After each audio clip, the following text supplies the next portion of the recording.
ఈరోజు నోరూరించే కోడిగుడ్లు ఎండి చేపల వంకాయ ఇగురు ఎలా వండుకోవాలో చూపించేస్తాను వచ్చేయండి.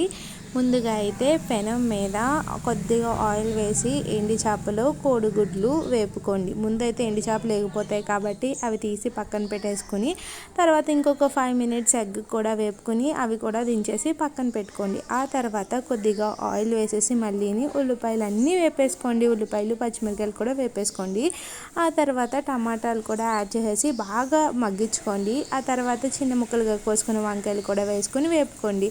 ఆ తర్వాత ముందే వేపు పక్కన పెట్టుకున్న కోడిగుడ్లు ఎండి చేప కూడా వేసేసుకుని కొద్దిగా కారం కొద్దిగా ఉప్పు కూడా యాడ్ చేసేసి ఒక 2 మినిట్స్ బాగా కలుపుకుని అండ్ 1.5 గ్లాస్ అయితే వాటర్ వేసేసి బాగా ఉడకబెట్టుకోండి. ఒక 10 to 15 మినిట్స్ పడుతుంది కర్రీ కుక్ అవడానికి. ఎంతో టేస్ట్ అయిన వేడి వేడి వంకాయ కోడిగుడ్లు ఎండి చేప కర్రీ రెడీ అయిపోయినట్టే.